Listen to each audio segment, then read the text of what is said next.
Vamos continuar o nosso curso sobre filosofia política. É lógico, recapitulando um pouquinho dos conhecimentos dos filósofos a respeito disso. Você já viu a minha aula sobre Platão, em que eu falei a respeito da República e das concepções que Platão tinha a respeito da República. Hoje vamos falar sobre Aristóteles. Aristóteles e o seu conceito de zoon politikon, ou o animal político. Vamos entender o que isso significa? Mas antes, deixa um like aí, cara. Ajuda o professor, velho. Grava essas aulas com tanto carinho pra vocês. É tudo na faixa, tudo no Vasco. Não custa nada você deixar um likezinho aí pra dar aquela força e fazer a sua inscrição pra poder engajar no vídeo aqui, aumentar a quantidade de seguidores, puxa vida. Ajuda lá, meu. Sem vacilação. Ajuda aí, beleza? Tá bom. Agora que você já sabe tudo isso que eu falei aqui, eu já fiz os meus pedidos e o meu merchan, é hora de falar sobre Aristóteles. Bem, vamos lá. O Aristóteles, na ordem do dia, na sequência, Sócrates, Platão e Aristóteles, o Aristóteles vem depois do Platão. Aliás, o Aristóteles foi aluno da Academia Platônica, né? Ele estudou lá. Depois de um tempo, Aristóteles vai acabar fundando o Liceu e a sua escola peripatética. Mas o que nós temos que saber aqui é esse conceito de animal político, o que significa esse tal de zoon politikon. Talvez o Aristóteles tenha sido um dos primeiros filósofos a dizer que o homem é um ser gregário. Que é isso? É um animal que precisa estar junto com outras pessoas. Para ele, o homem é um ser social, porque para sobreviver, ele não pode ficar isolado dos seus semelhantes, ele precisa ficar num conjunto. E é por isso que para a organização da sociedade, você tem que buscar um bem comum. Essa é a concepção do Aristóteles. E aí nós vamos pensar, o que era a cidade naquela época? Eu quero que você se recorde de que para os filósofos gregos, nós estamos falando de cidade-estado. Então a polis, a reunião de pessoas numa cidade grega, seria um fenômeno natural. Então, por isso, você teria ali um homem verdadeiro digno, né, dessa vivência, é um animal político. Ele não pode estar desincumbido de dar opiniões sobre o rumo da polis, de dar opiniões sobre o rumo da cidade. Então, para ele, a Grécia, a forma de constituição da cidade grega, da cidade-estado, seria uma forma natural de organização para qualquer ser humano que viesse a fundamentar uma sociedade. Agora, olha só, você tem que lembrar que para o Aristóteles, o todo deve ter uma precedência antes das partes. O que isso significa? O todo vem antes das partes, ou seja, para a filosofia política do Aristóteles, o todo vem sempre antes do indivíduo. Os interesses da sociedade devem se sobrepor aos interesses do indivíduo. Para o Aristóteles, a ética é uma parte da política, e a ética se dirige ao bem individual, enquanto a política vai se dirigir ao bem comum. Essa é a concepção dele. Agora, se nós formos levar em consideração a política, né? O Aristóteles tem uma obra chamada Política. A política é a ciência que tem por objetivo a felicidade humana. E nesse caso, você dividiria a ética, a felicidade do homem na polis, e a política, a felicidade da polis em si, uma felicidade coletiva. Isso é muito interessante, tá? Agora vamos pegar aqui umas distinções importantes que Aristóteles faz dentro da sua obra Política.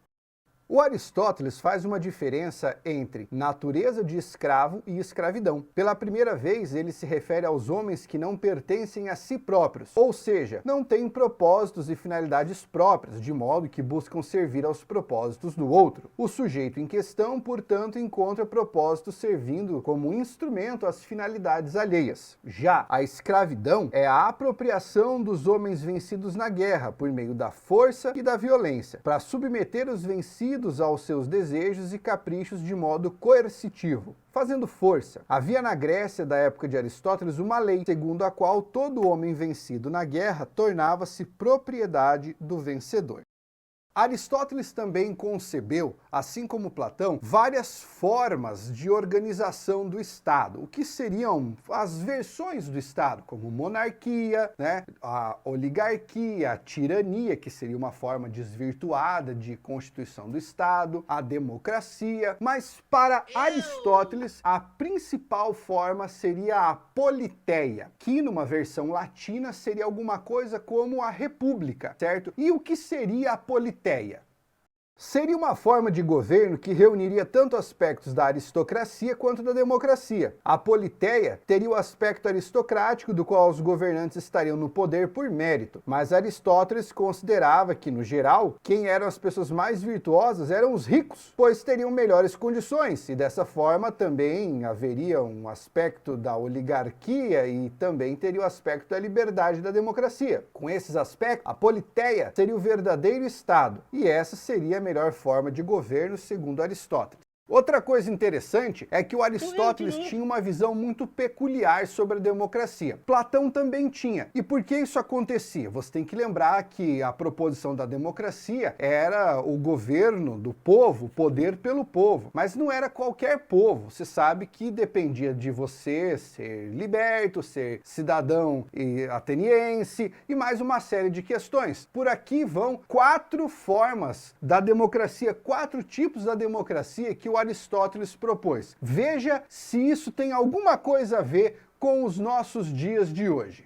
Na democracia tipo 1, o critério seria estabelecido por uma determinada quantidade de riqueza. Poderia deliberar quem tivesse certa quantidade de riqueza. Essa forma de democracia se aproxima de uma oligarquia, mas a distinção seria que nas oligarquias estariam restritas a um determinado grupo de pessoas com certa renda, e essa forma de democracia estaria aberta a qualquer pessoa que tivesse uma determinada renda. Na democracia tipo 2, nesse outro tipo seriam aceitos os votos em assembleia de todos que tivessem um nascimento digno, mas apenas poderiam se eleger aqueles que possuiriam meios de viver sem trabalhar. Os cargos políticos não trariam nenhum lucro, apenas honras. Democracia tipo 3. Essa forma aceita todos os cidadãos livres e não oferece nenhum atrativo a uma cupidez. Dessa forma, não existiria tanta disputa de pretendentes e a lei seria respeitada. Democracia tipo 4. Esse último tipo seria a democracia mais radical. Todos os cidadãos teriam os mesmos direitos e cargos políticos. A alma da democracia seria a liberdade. Segundo ele, isso seria de certa forma bom, mas o problema que ele via nessa forma de democracia seria que existiria uma demagogia, pois a cidade seria direcionada pelas massas e não pelo bem da polis. Segundo o outro lado da oligarquia, mas ao invés de pessoas ricas no poder, seria governado pelos indigentes. Ele chega a dizer que as democracias podem chegar a ser uma politirania. E essa visão do Aristóteles sobre o que acontece com a democracia é algo que, a meu ver, ocorre no mundo hoje. Cada país que tem a sua forma particular de democracia apresenta algumas dessas versões. Por exemplo, em alguns lugares, apenas uma oligarquia comanda. Em outros, a democracia é feita para as massas. Em outros, apenas algumas pessoas podem chegar ao poder. E assim por diante. Quais dessas características você enxerga na política hoje em dia, que o Aristóteles escreveu há muito tempo? Se você curtiu esse vídeo, deixa o seu like, deixa o seu comentário e até o nosso próximo vídeo sobre filosofia. Um grande abraço, força guerreiro!